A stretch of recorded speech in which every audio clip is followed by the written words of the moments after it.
किया था मदरसा के बारे में और कहा कि मैथ्स और साइंस ही पढ़ाना चाहिए, रिलीजियस जो स्टडीज़ है वो घर पे होनी चाहिए। आप क्या कहना चाहिए? आसाम में 7 लाख लोग सैलाब से मुतासर हुए हैं, 18 लोगों की मौत हुई है, मगर ये मुख्यमंत्री को आसाम की जनता की तकलीफ़ की फ़िक्र नहीं है, उसको मदरसे की फ़िक्र है।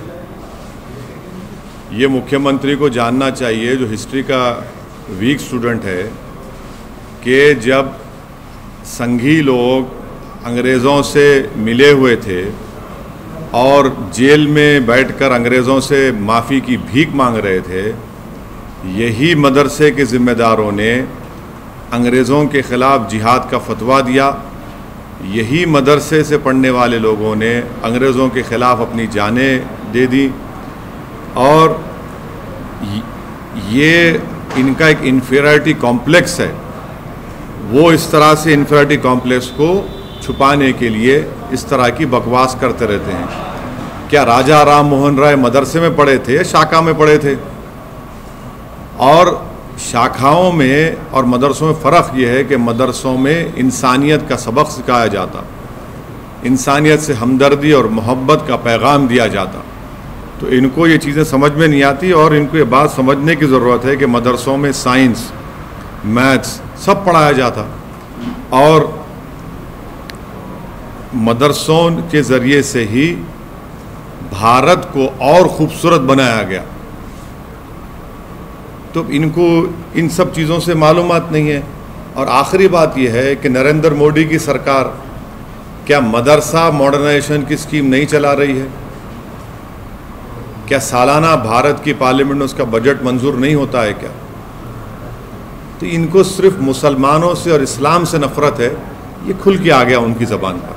लेकिन सर अब राजस्थान में भी सेम कंट्रोवर्सी, वही जवाब है। देखिए, मोदी सरकार में क्या मदरसा मॉडर्नाइजेशन स्कीम नहीं है?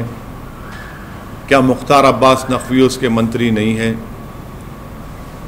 आप मुसलमानों से, इस्लाम से नफरत करते, इसीलिए इस तरह से आप ये अनाप शनाप बकते रहते हैं। सर, आपने ट्वीट किया मुग़लों से भारत के मुसलमानों का कोई रिश्ता नहीं है, लेकिन ये बताओ कि मुग़ल बादशाहों की बीवियाँ कौन थी? और उसके ऊपर अमित मौलवी ने कहा है कि दिस इज क्रॉस सेक्सिज्म। तो ये क्या विषय था, क्या बोलना चाह रहे थे सर आप? वो अब बोलते रहता, उन्हें बच्चा है, उसके बातों पे क्या बोलना। अच्छा, ये ट्वीट के बारे में बताइए सर। क्या पूरी स्पीच है? स्पीच सुनो, समझ में आता। नहीं, ये पर्टिकुलर कोड जो आप नहीं आप स्पीच सुनिए। इतना पीस जो है काफ़ी नहीं आप स्पीच सुन लीजिए। हाँ, मैं मुग़लों को ज़िम्मेदार करार देता हूँ पेट्रोल की कीमत का, बल्कि औरंगज़ेब ज़िम्मेदार है पेट्रोल डीज़ल की कीमत का। बादशाह अकबर ज़िम्मेदार है कीमतों में इजाफ़ा होने का, और शाहजहाँ ज़िम्मेदार है नौजवानों में बेरोज़गारी का। इसको मानता हूँ। लेकिन सर अब तो पेट्रोल डीजल के दाम कम हो गए। नहीं, वो भी जिम्मेदारी उन पे आयद होती है। मुग़लों की वजह से ये प्रॉब्लम है। औरंगज़ेब की वजह से पेट्रोल की कीमत में इजाफा हो गया और अकबर की वजह से कीमतें बढ़ गई, बादशाह अकबर की वजह से, और शाहजहाँ की वजह से नौजवान बेरोजगार। लेकिन प्रधानमंत्री की वजह से पेट्रोल और डीजल के दाम नहीं, प्रधानमंत्री जिम्मेदारी नहीं है इसकी, मुग़ल जिम्मेदार। Sir, activists like Brinda Adige have said that this is crass sexism and your comment humiliates women. Would you like to respond to that? I don't want to respond. She can listen in a proper way, listen to my complete speech, and then she will find out what I had to say.